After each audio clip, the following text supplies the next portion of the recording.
Welcome, everyone, to the Everything Show, episode 541.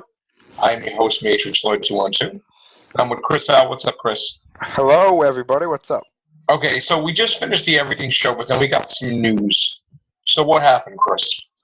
Well, we were talking about this before, how Star Wars was moved to December 15th, 2017 as Star Wars Episode 8, of course. And in the last Everything Show we did, we were talking about how it was going to be going up against Avatar 2, which is coming out around the same time. Right. We just finished the Everything Show, and I see an article here that says Avatar 2 has now been delayed. So it won't be coming out in 2017 and is being moved to an unspecified date. Now, I don't know if this is confirmed yet, but I'm pretty sure this is probably true. I think it's true because there's no way that he was going to release Avatar 2 at the same time as Star Wars. I agree. Never going to happen. He could make any excuse he wants, and it will be validated because he didn't even really need an excuse. He could say, you know what, that's not what I want to do. Yeah. But supposedly, though, he's not finished. Like, there's a lot of stuff he has to do still. So when you say undisclosed time, that could be a whole other year, or two. Yeah. And then you start getting dangerous because, again, James Cameron had put it out there that this is probably the last films he's making because he is getting older. And he's probably going to be finishing his life doing Avatar. So how old is he now? Do we know? Oh, I'm not sure. I mean, this movie, he plans up to 4 Avatars. So I think he's also planning on shooting a few back-to-back. Yeah. And there is a rumor that he gets the rights back to Terminator. He's 61 right now. Okay. There is rumor that he's going to be doing something with Terminator to finish it off. I don't think he is, to tell you the truth. I think he's sticking with Avatar. Wow. I He's really going to do. get the rights back. He's going to get the rights back after, was it 2018? Oh, I'm not even sure. To tell you the truth, right now, I'm the last few Terminator movies are really, really just. I'm exhausted with the franchise, and I'm kind of frustrated with it. And I'm done. And to get back on topic with Avatar, I think that with the first Avatar was a box office phenomenon. It was a movie phenomenon. We probably will never see that again. I think Star Wars will get close to it, but I honestly think that now that people know kind of like what Avatar is about, Right. I don't think Avatar 2 would do as well as Avatar. I think that because there's people like me who just look at it and go, it was okay. I'm not going to go see it again. I'm not really excited for these movies. And obviously, if I'm going to go see, it's not even a choice. I wouldn't go see Avatar if it came out, whether Star Wars was coming out then or not. I just wouldn't go. Yeah, I would I'm not. It's something I would not go to see in the theater. Yeah, me neither. So, right there, that's going to tell you something. And that's whether Star Wars was coming out then or not. Right. Even if there was nothing out, I still wouldn't go see Avatar. Yeah, me neither. Maybe if I got a free ticket or something to go, but even then, I wouldn't even go for a free ticket. I mean, all right, here's the sad thing. Okay, I'll go see The Boy, because the lady from Walking Dead's in it, or I'll go see Zoolander 2 or whatever. But something like Avatar I would not even attempt. Yeah. Because I'm just not. I mean, okay, I saw it with the kids, and it's the first time in history that I just wanted it to end. Yeah. It was so effing long. I was saying to myself, please end this movie. In fact, we stopped. We were watching it at home. We stopped watching it for days and then went back into it, and it was just unbearable. Like, if you get in a situation where it loses your interest, that you actually, and I never do that, then it's like I think I seen it once and I never wanted to see. It's one of those movies I can never see again. Like it's like, oh, I gotta sit through that. I don't even think they aired that on the cable networks now because I haven't seen it Avatar in a while. I've seen it on FX like once or twice, but I don't think I've ever seen it again. Yeah, it's just if okay, here's the thing. If I'm gonna have to go see another Avatar, it's got to be an hour and a half. You know, I mean, because I think he's got to get it together story-wise, where we don't have to spend a whole half a day in the theater. Like honestly, something like that story was not interesting enough for me to hold my interest for 3 hours. I'm sorry.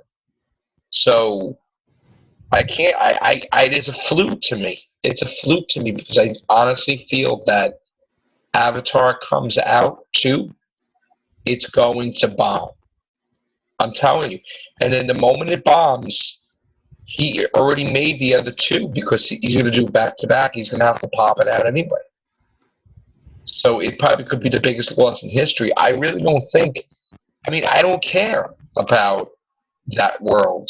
I don't care about that planet or whatever it is. You know, it's like, all right, you had the story about the destroying the forest and everything. Like, do you care? It's not like it's Star Wars. I really want. I like keeping open minds with movies like this, but I know, but when I was young, when did that come out?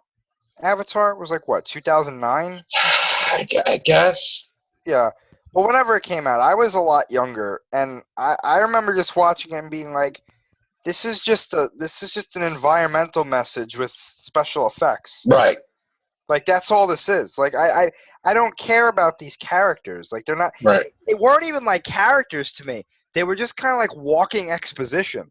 Right. I wouldn't. This is like what you go to see in Times Square with a body. They show you like whatever. I mean, I wouldn't buy a T-shirt with it. No. I wouldn't buy a toy. I wouldn't buy a video game with it. I wouldn't buy a book. I wouldn't buy a. I just wouldn't buy anything. I'm not interested in it. That's sad. I mean, maybe it's just me. I don't know. I mean, what are you promoting? Like, what is the future of it? The guy is, instead of being a cripple, he's going to be in the Avatar body, and he's going to be like a superhero. I mean, what are we talking about here? Yeah, I don't know. I got really mixed messages about what the end of that movie was supposed to be. I don't understand where they wanted to go. I don't think it was never meant to be sequels. Like I heard that there was supposed to be a deleted scene. Like it was supposed to be like a year later or something, and like that Navi that he was with, was supposed like you supposed to see that she was pregnant or something. And Okay. Like okay, that's cool. I still don't care about the movie, but right. I don't know. We're open-minded. We see different things, but there's certain things that should never be made into sequels, and I think Avatar is one of them. Yeah, I agree with that. Yeah. All right, so let's shift our focus to what we perceive to be how Batman and Superman should be. All right, in Batman versus Superman movie, right? Yeah. You guys are talking a lot about this dialogue. What's the guy's name that wrote it? Zack Snyder's the director. Okay, so Zack Snyder, I guess, wrote this. I don't know if he wrote it. I know he's directing it. I know he's heavily involved in the creative process. Okay. My perspective, okay, just by seeing Supergirl, right? Supergirl is just like Superman doesn't kill anybody, right? Mm-hmm. James Cameron did not want them to have him snap Zod's neck. And they went against, not James Cameron, who was it? Chris Nolan? Christopher Nolan, right. Did not want them to do that. They did it anyway. And basically they lost him by doing that because Superman doesn't kill people. So now Superman, you're telling me he's just going, I'm going to kill you type of thing? Well, this is my thing with that, and if you don't mind me just kind of explaining my side. Yeah. And any DC fans who are watching this, I'm not attacking this movie out of spite, okay? I've seen enough marketing to know that I'm not going to like this movie. So I'm coming at this as someone. I'm not going to see this movie. Okay. I've already made my mind up. I'm not going to. Really? I'm not doing it. Really? Because there's enough in the marketing to tell me that I'm not going to like this movie. And no amount of Zack Snyder telling people that we don't know what the movie's about is going to make me go see it. Okay. If I hear good things from my friends, I'll wait for it to come out in the cheap theater that's by my house, and I'll go see it then. Okay. I'm not paying full price for this. Now, I'm a Marvel guy.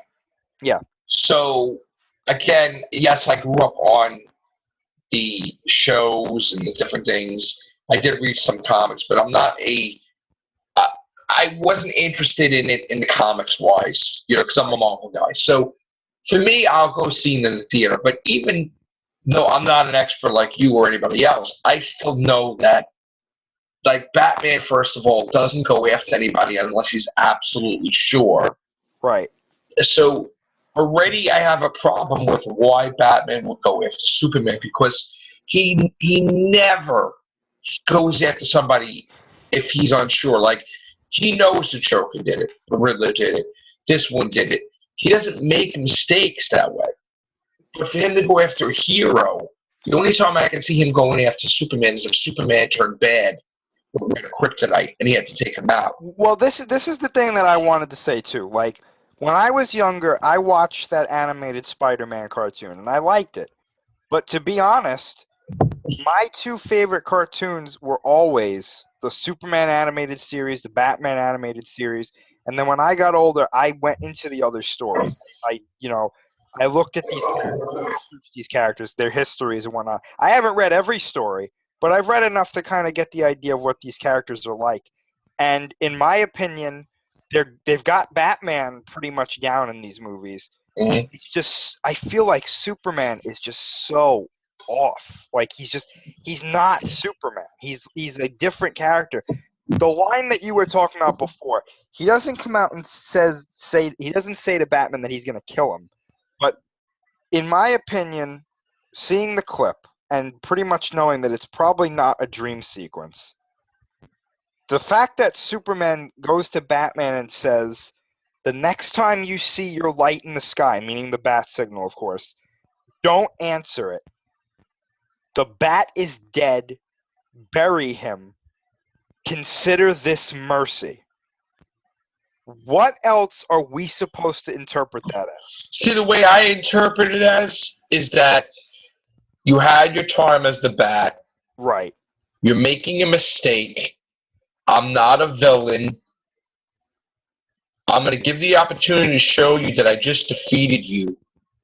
So hang up your cowl while your head's up high and all your accomplishments and go home. I don't take that as I'm going to kill you. I do. Okay. Though you got to see the way he says it to him, because Okay. when I kid you not, he's pissed. Okay. He's like almost like it's like Batman like slapped Lois Lane in the face and just and sat over and was like, ha ha ha, I did that. That's how pissed off Superman looked. Okay. To me.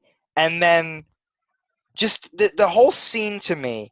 Now, I'm not a film expert. I'm not an expert director. I don't claim to be. But the way the scene is shot with the way Batman's responses, tell me, do you bleed? You will. If Superman just said, consider this mercy, and then Batman says, tell me, do you bleed? Wouldn't Superman turn around and be like, what did you say? And right. To me, and that's sort of what he does. That's like telling Superman to go F himself. Right. Now, I'm not saying Superman should have turned around and slapped him or anything, but right. it doesn't make sense in the context of the scene why he does that. Like, why he says that. And you want to know what a lot of this is? I'm seeing this now. This story is based off of The Dark Knight Returns. Right. And I was afraid that it was going to be, but it's loosely based. But the idea of The Dark Knight Returns is still there. Right. And I hate that story. The second part, I love the first part, but the second part of that story, when Superman is introduced, he is a buffoon in that story. And it is maddening to watch Superman act like this. And it's just crazy. And the fact that it translates into this movie, it's not necessarily the same thing. Right. It makes Superman look like an a-hole. It's so disheartening to see Superman like this. It's just so, like, why? Right. And I like Man of Steel. I've defended Man of Steel. I'm not going to defend this movie. No way. I thought they would have learned. I thought Superman would have been on a better path in this movie. He's worse now. He's worse than ever. Wow. That really sucks. It does. You're building a whole universe based on this crap. And did you hear that the Justice League is definitely in this movie? I heard. Yeah. Why couldn't they just kept it Batman versus Superman? Stop throwing Flash in it, Aquaman, Cyborg, Wonder Woman, Doomsday, Darkseid, whoever, Lex Luthor's Taylor, her mother. I mean, how many people are going to be in this movie? And you know what else, too? There's rumors, and Zack Snyder and some of the writers have said this, too, or one of the producers, I believe. Not the writers, one of the producers. They said that Doomsday isn't the only villain. Oh, he's not the only threat. God. Why do we, like, what is this? They just chose one movie to have, like, everything spawn from. Yeah. And it's a mistake. Yeah. Yeah, well, we're going to see, because I don't think it's going to work. Heck, talking about Marvel, I don't know how Infinity War is going to work with 63 characters. Yeah, I read that, and I was like, how are you going to do this? Because, honestly, I am big with the comics, and I've read some of these big team-ups with Avengers, West Coast Avengers. Holy crap, and the Infinity Gauntlet, and I'm like, Jesus. Like, it's so easy to forget that there's a character there and there. And how the hell you have them interact with each other like that? It's just, oh my God, it's so, to me, I'm saying to myself, they're going to screw it up. They're not going to do it right, because I'm worried about it, because honestly, the Infinity Gauntlet, which, again, I'm kind of not happy they called it Infinity War, because Infinity War was the second one. So, to me, it should be called Infinity Gauntlet. But anyway, it was one of the great storylines of all time, Jim Stalin, right? I just have a problem that they're going to screw it up. It's not going to be what my vision of the comic is. And it's like, when you have something on that grand scale, right? How do you come down off that high? Like, 2 movies of Avengers for Infinity War. Where do you go from there? I mean, there's nothing that's going to be as big. I mean, unless you do Avengers versus X-Men, but why does it have to keep getting bigger?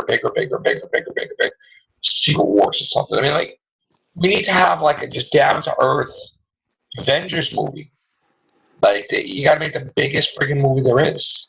I think they'll do that. I do. I think after Infinity War, which, to be honest, I have my concerns with it, but to tell you what, the truth, if any 2 directors are going to pull it off, it's the guys they've got working on it. So I'm not too worried about it, but to tell you the truth, I'm just more interested to see what happens after that movie. I'm more interested to see how they do Spider-Man, because I am more of a Spider-Man fan than anything. Yeah.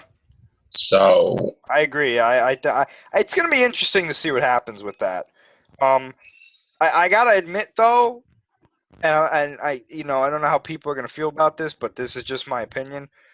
The more I think about Age of Ultron, the more I'm starting not to like it. I'm really not. Here's the thing with Age of Ultron, okay? Tony Stark did not invent Ultron. I know this. Everybody knows this. Hank Pym did. It was a mistake for them to do it like that. Especially bringing the Hulk into it that he invented him too. And I think the problem is, you remember how Marvel stepped in with Sam Raimi, Yes. and they're like, we want Venom. We want this. We want that, right? And they screwed it up. That's sort of what happened with, honestly, Age of Ultron, because, like, Joss Whedon wanted to have Loki in it, and they're like, no, we want Idris Elba. And he's like, why the hell do we want to have Idris Elba? Like, what is he? He's the Asgardian doorman. Like, what? I mean, he's not like, he doesn't have a comic where he, like, goes and fights evil, or, like, he's not like a, I mean, they just want the actor. They want to promote the actor, Idris Elba. So, like, you could honestly see the way it was edited that Joss Whedon was, like, hating against Marvel, and Marvel was hating against him. Then he cut the things to pieces where some of the crap didn't even make sense. Like, why did Thor need to go into a puddle? That whole thing was just, that felt like, it felt like an amateur kind of writer. Like, Yes. I want to have this in there, but, oh, there's no way to put it. Marvel was forcing him to do stuff. He didn't want to do it. There was more. I'm convinced that there was more to that scene, because in that trailer, and I know that they shoot things differently for the trailer now, which I think is a big mistake personally, but Right. not just for Avengers, but for any movie. But who was that woman in the trailer who was going into that pond before Thor? Like, who the hell was that? And what is this thing I'm hearing that in Captain America Civil War, they shot multiple death scenes? Iron Man dies, Cap dies, this dies. Why would you do that? That doesn't make any sense to me either, unless they're shooting it for Infinity War. Well, I gotta say this too. Like, going back to Ultron, like, a big problem I had with that too, and this is something that we have to watch Marvel really closely on. Yeah. They've done this with 2 movies. They've done this with Iron Man 3, and they've done this with Avengers Age of Ultron. I think you know where I'm going with this. Yeah. They've put stuff in the trailer to make you, like False think of a advertising. character one way, and then you watch the movie, and it's not that way. And here's the thing. I'm not expecting everything that they do in the trailer to happen, but when you set up Ultron in the trailer as a badass, intimidating monster, and then in the movie he's kind of like, meh. He's a meh. It's Yeah. annoying. It's like, Meh- that's meh not of what you Ultron. said. Like, yeah. First of all, if I go to see one more effing movie where they don't show the stuff in the trailer in the movie, like the Star Wars stuff that I saw, I'm like, where is it? Yeah. I get pissed off. People genuinely get pissed off because Right. they're false advertising something that doesn't exist. And for those people out there who are going to call foul on what I just said, I'm gonna take a step back and tell you why I'm being genuine with this, okay? They did the same thing with Godzilla 2014. They marketed the movie as one way, and then the movie wasn't the same way. Now, mind you, I liked the way 2014 turned out because it made sense. But with Ultron and Iron Man 3, it didn't make sense. Right. And to be fair too, the reason that some Godzilla fans are mixed with 2014 is because it wasn't the way it was in the trailer. Right. So, Right. you know, the reason I say Marvel has to be watched doing this is because they've got 2 movies where they've done this. And it's like, eh. If I was Marvel, with all this going on, I would do something to promote Spider-Man a little better. Because there's nothing about anything with Spider-Man, and you can't just go by name alone. Yeah, I think we're going to see some more stuff with him, to tell you the truth, soon. Yeah, I don't like that he's 15, and I don't like that. He should be older than Civil War, but whatever. So, all right. That's our little rant about the stuff. So we'll be back tomorrow with the Everything Show. We have Topic Wonders coming up, so take care. Bye for now, guys.